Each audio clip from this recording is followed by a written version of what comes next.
Buenas, bienvenidos, bienvenidas a la clase número 5 de Historia Política, Medios de Comunicación. Ya bueno, estarán bastante más que acostumbrados a este nombre y a escuchar esto, pero bueno, uno está hecho a fuerza de hábitos.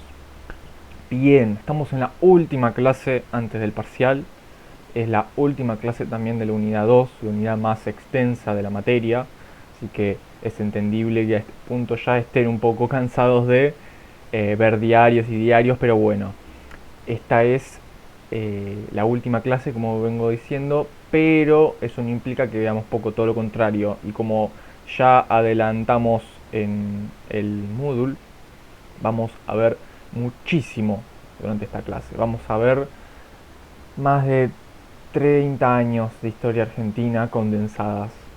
Y vamos a tratar de hacerlo lo más llevadero posible, jugando también un poco con eh, este intento que tratamos de la cátedra de no simplificar o no dejar de lado ciertos hechos. Obviamente algunos van a quedar por fuera, sí, y es un riesgo que tomamos y del cual nos hacemos responsables.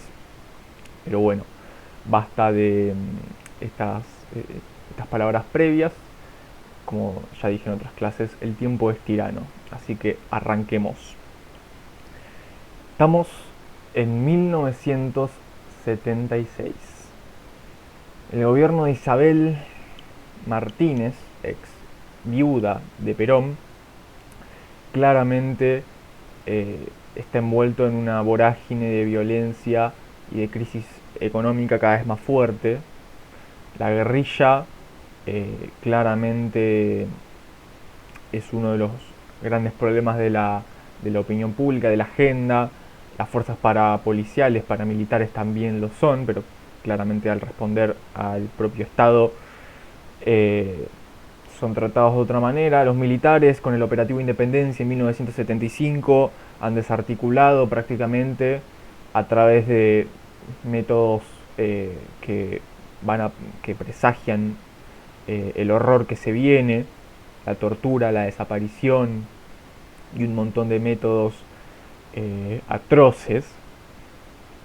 La crisis económica, eh, tengamos en cuenta a nivel mundial, la crisis, lo que ocurrió ya inició en el 73 lo que se llamó la crisis del petróleo, ¿no? Con los países de la OPEP como principales actores, los países petroleros. Hay un agotamiento también a nivel mundial, recuerden siempre el contexto, a nivel mundial hay un agotamiento del estado de bienestar. Los años dorados del capitalismo de posguerra están llegando a su fin y en Argentina esto no es la excepción. Por eso hay, en el marco de esto, en el marco de este contexto internacional también hay que entender, por ejemplo, o más que entender, enmarcarlas, las medidas, por ejemplo, del ministro de Economía Celestino Rodrigo, el famoso Rodrigazo, el primer shock económico que podremos encajar dentro de lo que después se va a nombrar como una manera neoliberal de manejar la economía. Isabel eh, es una figura muy vulnerable, tanto como lo es López Rega. López Rega después del Rodrigazo se exilia, se va del país. La figura, Isabel Martínez se mantiene como presidenta, pero bueno, se sabe, es un secreto a voces que su tiempo está contado. Nadie ve, o casi nadie ve con malos ojos una intervención militar en esta vorágine, en esta Argentina llena de violencia, llena de caos, en muchos sentidos. Es entonces que los diarios, los grandes diarios, de manera no sorpresiva, como ya hemos visto en el pasado, empiezan de una manera u otra a pronunciar el golpe que se sabe que vendrá. Un ejemplo muy claro es el diario La Razón, diario de corte muy liberal, muy, muy del establishment, que durante todo el mes de marzo va a ir a través de titulares sutiles, o no tanto, pero sin mencionar un golpe, sin mencionar una intervención militar, van preanunciando este golpe, que finalmente ocurre el 24 de marzo. Pero para darles un ejemplo de La Razón, del diario La Razón, y su manera de anunciar lo inminente, pero también lo innombrable, vamos a ver la tapa de la última edición del día 23 de marzo de 1976. Es inminente el final, todo está dicho. Decir todo y decir nada a la vez. De manera similar a lo que en 1930 quizás eh, Natalio Botana realizó con Irigoyen, con el gobierno de Irigoyen. Hay paralelismos, otros no tanto, vamos a proseguir más adelante. Cuando asume la cúpula militar, se toman varias medidas claramente contra la libertad de expresión. La censura ya existía durante el gobierno de Isabel de Perón, incluso durante el tercer gobierno de Perón. En ese sentido hay una continuidad de mecanismos de censuradores desde el Estado. Pero no solo es una continuidad, hay cambios cuantitativos y cualitativos. Por citar un ejemplo, el comunicado número 19 de la Junta Militar, inmediatamente después del golpe, aclara efectivamente los mecanismos de censura al establecer que se puede aplicar una pena de 10 años a quien por cualquier medio difundiere, divulgare o propagare noticias, comunicados o imágenes con el propósito de perturbar, perjudicar o desprestigiar la actividad de las Fuerzas Armadas, de seguridad o policiales. Estaba más que claro. Sin embargo, hubo mecanismos más sutiles, o no, más cínicos podríamos llamar, de establecer esta censura en los medios gráficos. Por ejemplo, se había creado un servicio dentro de la Casa Rosada llamado, de manera increíblemente cínica, servicio gratuito de lectura previa, en donde los diarios debían acercar las ediciones prontas a publicar en 3 copias. Una para ser devuelta a las ediciones de los diarios con las correcciones que debían hacerse, y otras 2 para ser analizadas, una por archivo, una debía ser archivada y la otra debía ser elevada a otro organismo estatal para un análisis más profundo. Otro elemento bastante claro fue la intervención de la Federación Argentina de Trabajadores de Prensa. La intervención de los sindicatos fue algo totalmente manifiesto en el autodenominado proceso de reorganización nacional. Sin embargo, la censura directa no fue meramente la razón por la cual este periodo oscuro, nefasto y atroz de la historia argentina se vincula a los medios gráficos. Los medios gráficos no solo fueron víctimas de censura, que lo fueron, también establecieron una autocensura muy fuerte.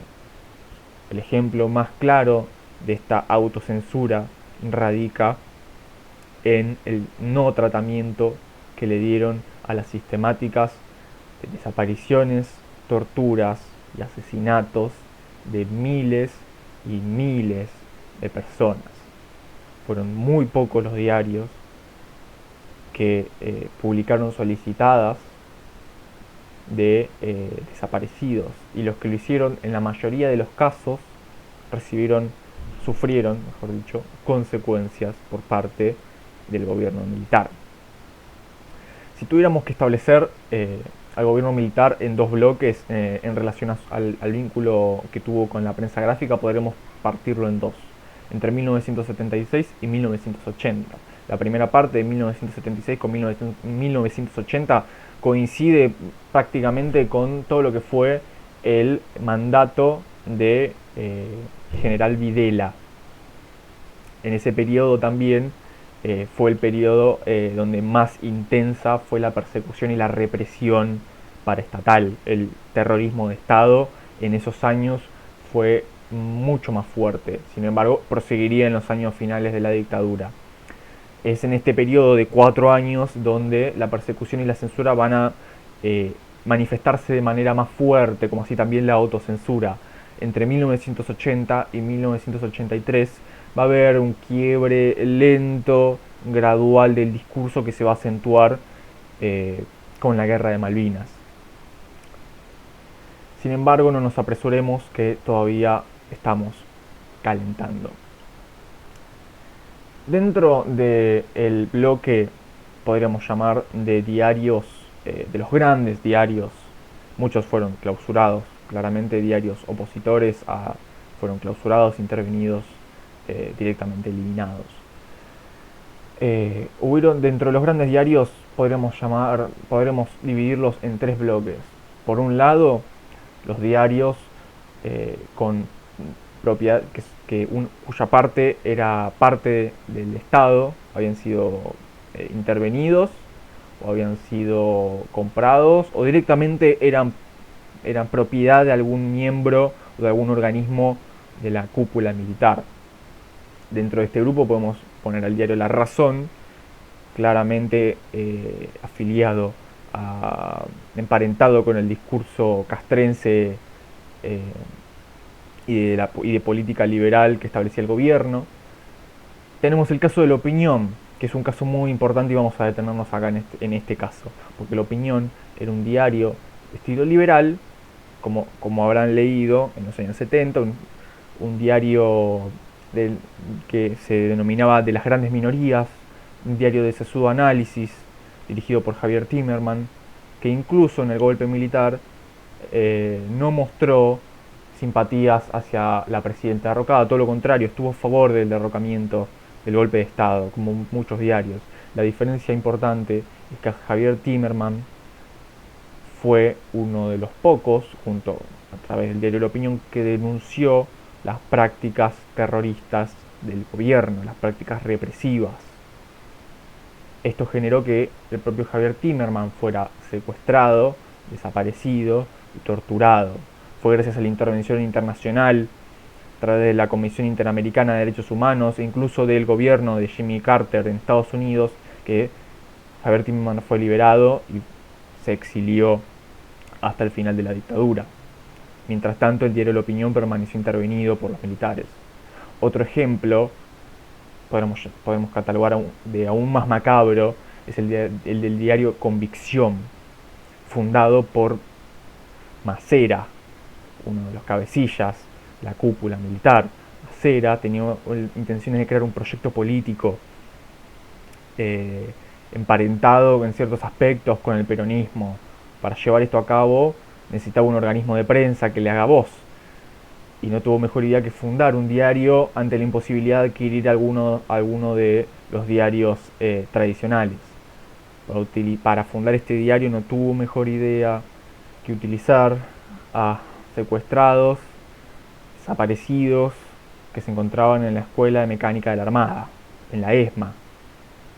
Utilizando esa mano de obra torturada, llevó a cabo su proyecto de prensa. Este es un caso para nombrar de los niveles de horrores que ejercieron los militares en este periodo, que podremos tranquilamente calificar como el más oscuro de la historia de nuestro país durante el siglo XX. Siguiendo adelante, los diarios que podríamos categorizar que tenían afinidad ideológica con el golpe, con la cúpula militar, con el proceso, son mayoritariamente principalmente dos, mejor dicho. La Nación, diario tradicionalmente oligárquico de tinte liberal, y La Prensa. La Prensa es un caso ambivalente porque la prensa publicó en algunos casos solicitadas de desaparecidos, algunos casos, pero también tenía como columnista el general Camps, él uno de los criminales más, no quiero usar adjetivos tan fuertes, pero uno de los criminales de este periodo más nefastos, uno de los y de los que es mejor recordar, pero no es mejor evocar tan seguido, si uno quiere tener un buen día.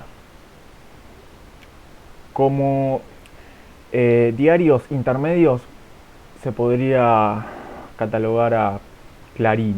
Clarín en este periodo, que todavía tenía un estilo, una orientación económica de estilo desarrollista, va a establecer algunas críticas gobierno de facto, pero solamente a través de materia económica.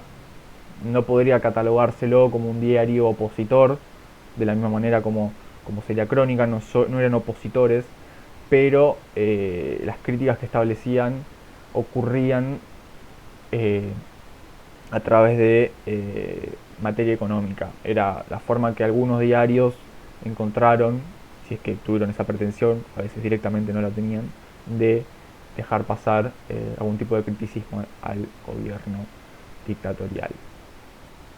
Sin embargo, sin embargo, si algunos de estos diarios como Clarín aparentaban una posición de neutralidad ante el gobierno de facto, eso va a cambiar.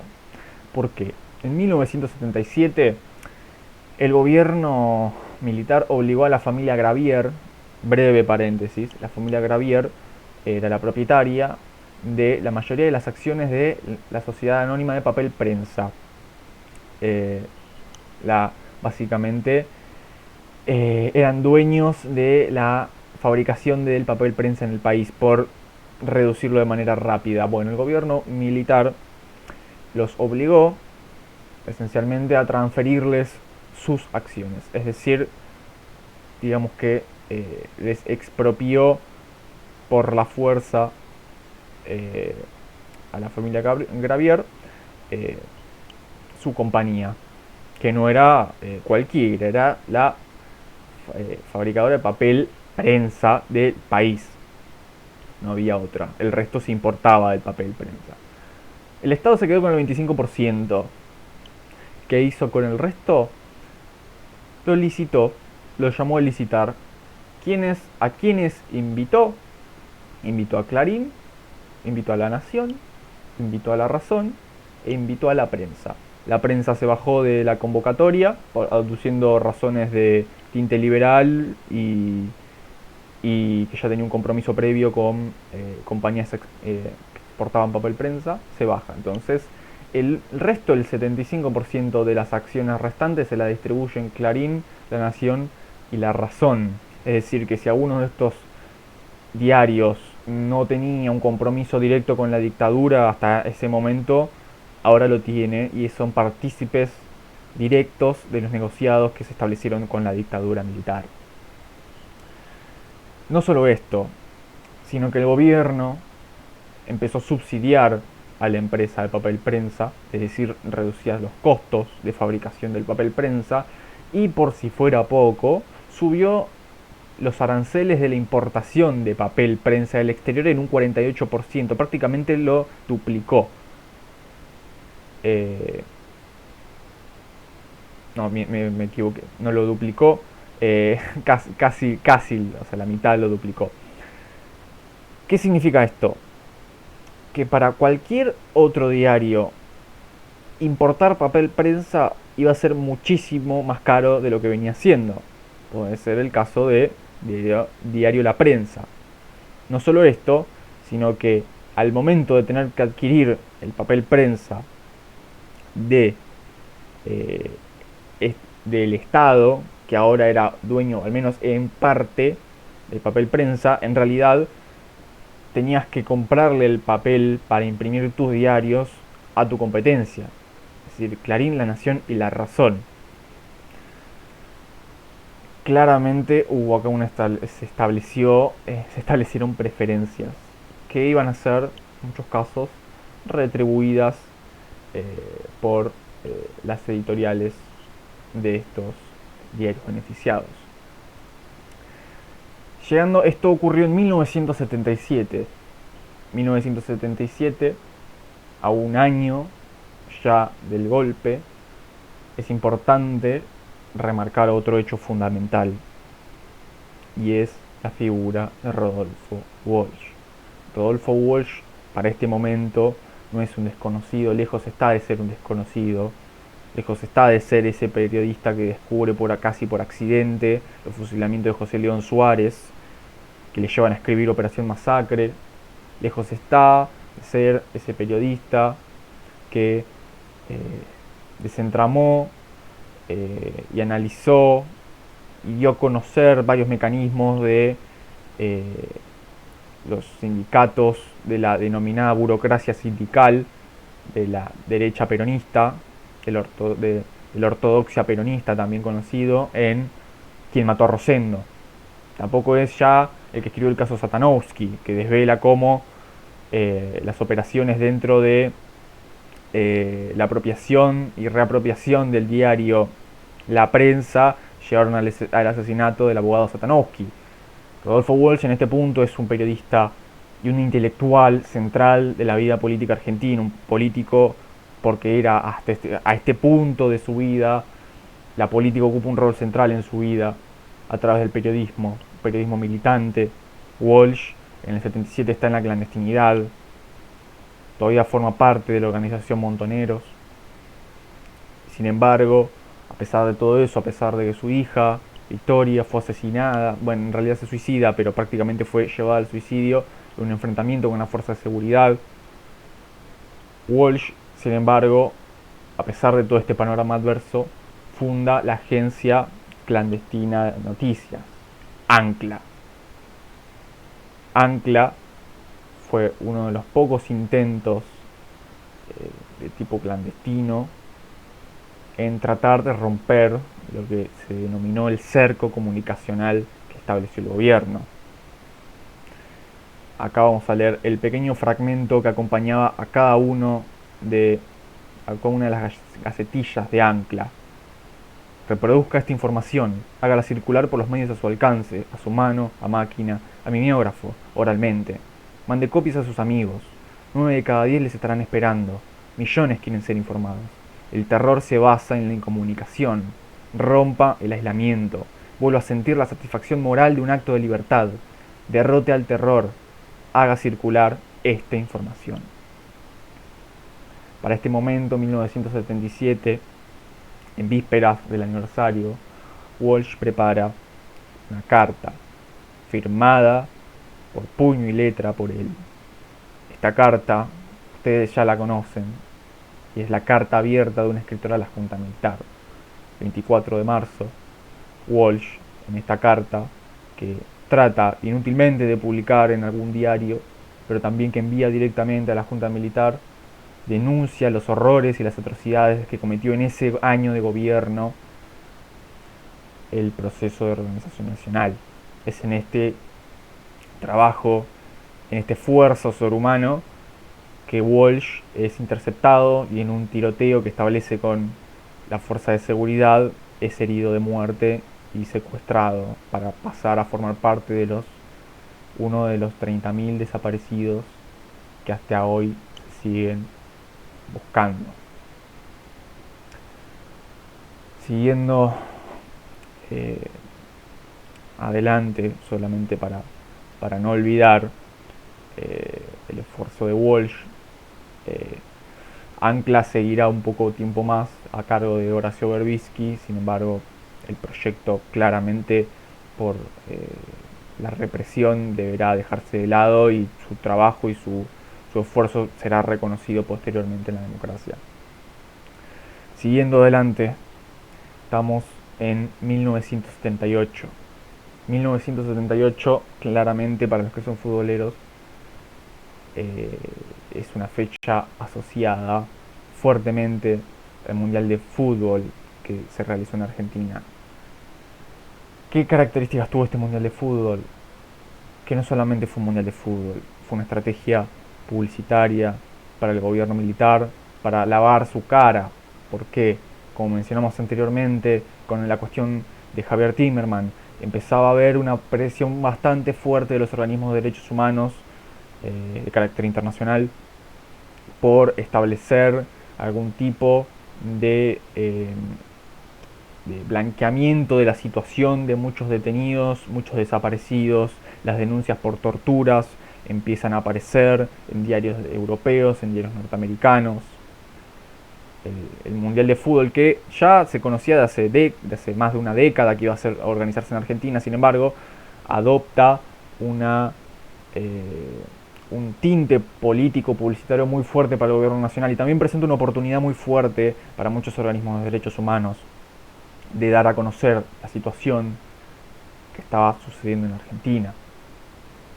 Eh, Sin embargo, bueno, el gobierno rápido de movimientos, aprovechando estas denuncias que englobó y enmarcó básicamente dentro de un discurso denominado campaña anti-argentina, ¿no? Todo era un discurso cuasi conspiranoico en donde las denuncias de los organismos de derechos humanos internacionales y de los exiliados en realidad eran marcados como una denuncia contra la Argentina, eran llevadas a cabo por la subversión marxista y apátrida.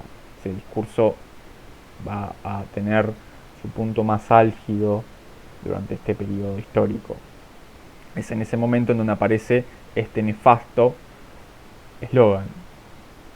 Uy, disculpen. Perfecto. Vamos a ver. Acá está. Los argentinos somos derechos y humanos. Poco más que agregar respecto a eso.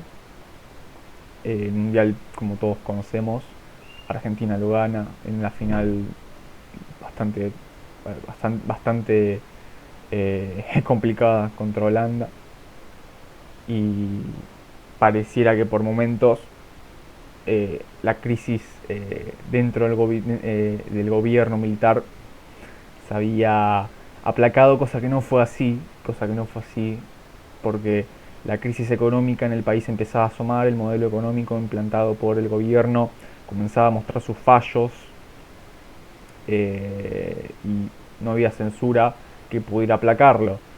Es en este momento, un poco antes, pero en este momento en donde vuelve a aparecer con fuerza la idea de un enfrentamiento con Chile. Desde el año anterior, Argentina estaba manteniendo un conflicto limítrofe con Chile respecto a territorios cercanos al canal de Beagle. En el 79 ya la idea de ir a guerra con el país vecino, bajo la dictadura también de una dictadura militar sangrienta, en este caso de Augusto Pinochet, casi nos lleva a la guerra. Fue gracias a la intervención del Papa que esto, por suerte, no sucedió. Sin embargo, los deseos de ir a la guerra, como muchos sabrán, ya encontraron su cauce dentro del organismo militar.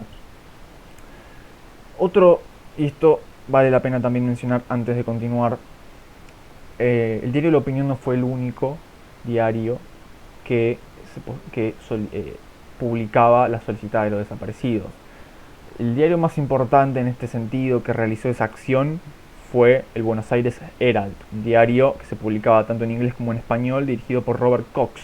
Robert Cox era lo más alejado posible de lo que uno podría pensar cuando piensa en alguien a favor de los derechos humanos. Era una figura muy liberal, que de hecho estaba de acuerdo con las políticas económicas del gobierno, y sin embargo fue una persona que durante lo que duró la publicación del Buenos Aires Herald con su dirección, incluso publicando en tapa las denuncias a las violaciones de los derechos humanos, a las desapariciones que realizaba el gobierno, nunca claudicó su compromiso a favor de los derechos ciudadanos, derechos humanos. Fue a través de extorsiones que Cox tuvo que abandonar el país.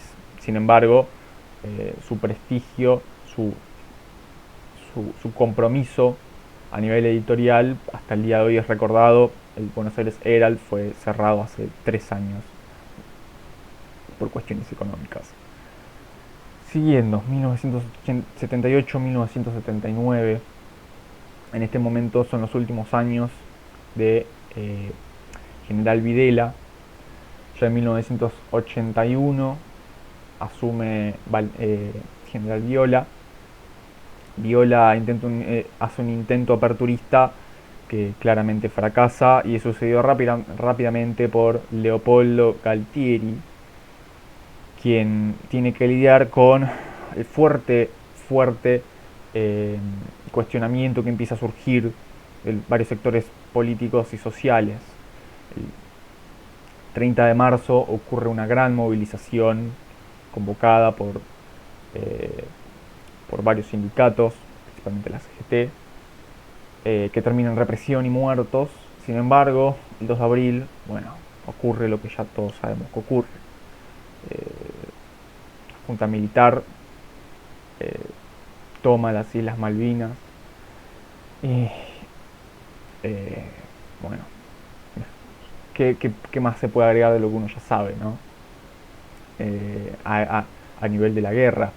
Sin embargo, sí nos parece pertinente aclarar el fuerte componente que tuvo la información de la guerra en la sociedad argentina, el fuerte impacto que tuvo. ¿Por qué? Porque la información era distorsionada en muchos casos.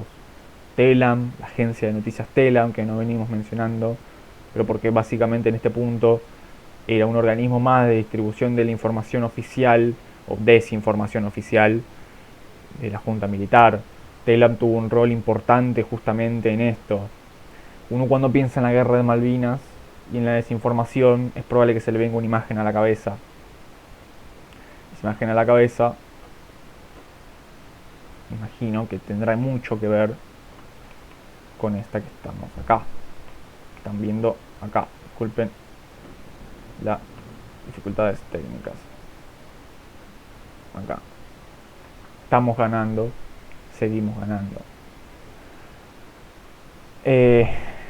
Claramente eso no sucedió. Con la guerra absolutamente perdida, el proceso no tiene mucha más opción que llamar a elecciones.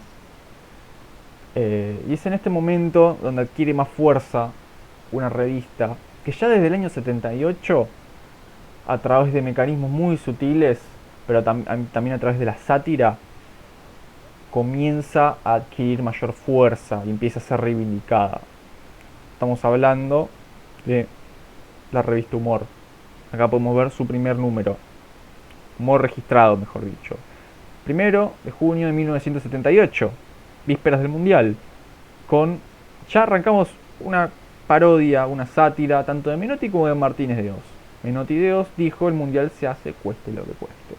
Humor registrado va a ser, junto con Buenos Aires Herald y en un principio Diario de la Opinión, uno de los pocos medios gráficos que va a establecer críticas al gobierno militar. A diferencia de los otros dos, Humor registrado, a través de ingeniosos mecanismos, logró durante prácticamente todo el gobierno no ser clausurado. De hecho, no lo fue y duró hasta 1999, debido a por cuestiones económicas tuvo que cerrar.